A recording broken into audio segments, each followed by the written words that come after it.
À tous, donc aujourd'hui ça va être une petite vidéo de présentation sur un pistolet fabriqué par G&G, un pistolet à gaz fabriqué par G&G, le GMP 92. Donc pistolet quand même assez haut de gamme, avec des matériaux assez nobles, bien lourds, en main, voilà, on le sent bien, bien fidèle sur les M92 quoi. Je vais quand même vous faire un petit point d'attention sur la boîte présentée par G&G. Donc on voit Baby Loader fourni avec, et vraiment voilà, une très belle boîte, bien sérieuse, fournie par G&G. Donc voilà, c'est un petit plus quand même non négligeable que G&G nous offre là. Bon, la vidéo va donc se présenter en deux parties, comme d'habitude.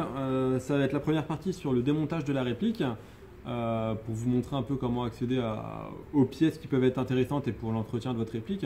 Et la deuxième partie, ça va être, on va se retrouver sur le stand de tir pour pouvoir faire un test chronie, donc de puissance, et après un peu des sensations de tir qu'on peut avoir sur cette réplique. Donc pour la démonter, comme d'habitude, on enlève le chargeur.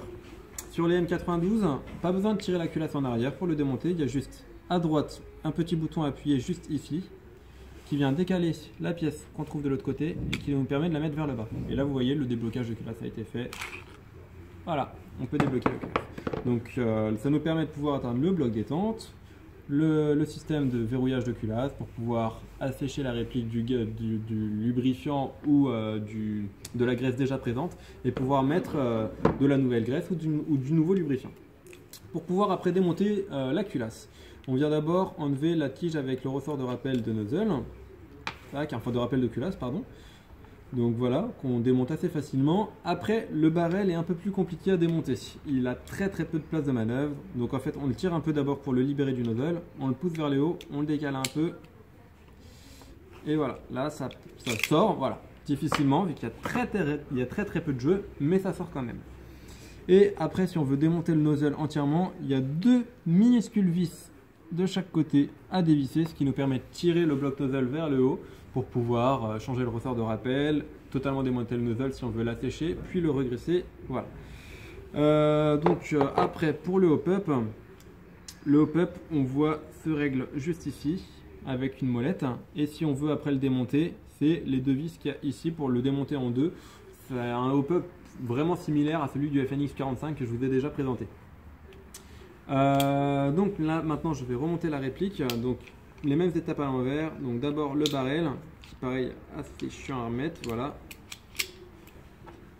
le petit ressort de rappel de culasse, et après on vient recaler la culasse. Cette fois il faut le décaler un peu en arrière pour être sûr que ce soit bien enclenché, et là on vient le verrouiller, et là on voit bien, c'est bien enclenché. Et voilà, la réplique a été démontée, remontée. On voit, c'est assez simple à démonter et à remonter comme réplique. Sur ce, on va continuer la vidéo sur le stand de tir. A tout de suite. Donc, nous voilà sur le stand de tir. Pour le gaz, comme d'habitude, étant en hiver, j'utilise le Nuprol 3.0. Donc, contrairement au VFC, on voit que cette fois-ci, la valve de chargement est au cul du chargeur, est au niveau de l'embase. Le gas tank de celui-là est tout à fait standard. C'est un gas tank qui est fait pour tirer environ 2 chargeurs de billes. Un troisième difficilement, on va dire. Mais voilà. Pour le chargement des billes, pareil à tous les M92 quasiment. On voit juste ici, il y a pile poil la forme d'une bille tout en bas du ressort. Donc en fait, il faut abaisser le ressort à fond et mettre le Baby Loader à cet endroit-là. Et ça nous permet de charger les billes plus rapidement qu'un chargement par le haut.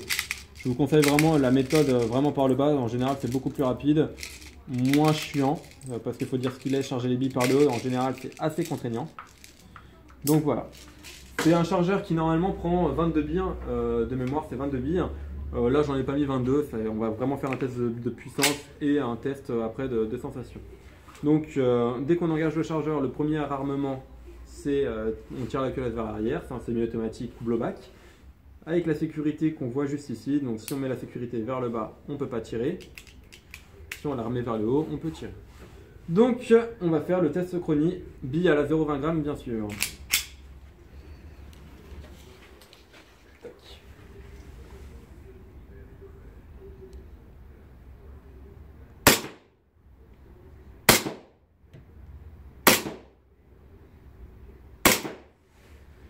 Donc on est sur une réplique qui en moyenne va tirer dans les 330-340 FPS. C'est une réplique qui tire dur. C'est vrai que pour un pistolet à gaz, on est plutôt habitué à être dans les 300-310. Là, c'est quand même une réplique qui a une forte puissance. Il est toujours jouable, pile poil à la limite de ce qui est autorisé en général dans les associations françaises. Mais voilà, faut faire attention à ne pas mettre n'importe quel gaz, à bien connaître les températures de prédilection des gaz qu'on va utiliser dedans. Après, point de vue sensation de tir, il est vraiment fidèle au M92, c'est-à-dire que le PA étant très lourd, on le tient bien en main, etc. Après, la partie de la culasse qui bouge est quand même assez légère, donc ça fait un kick très nerveux, très réactif, mais qui n'est pas non plus très lourd. Donc dans le poignet, il ne va pas forcément avoir un gros retour, on ne va pas avoir mal au poignet si on tire toute la journée avec. Vous voyez plutôt, donc...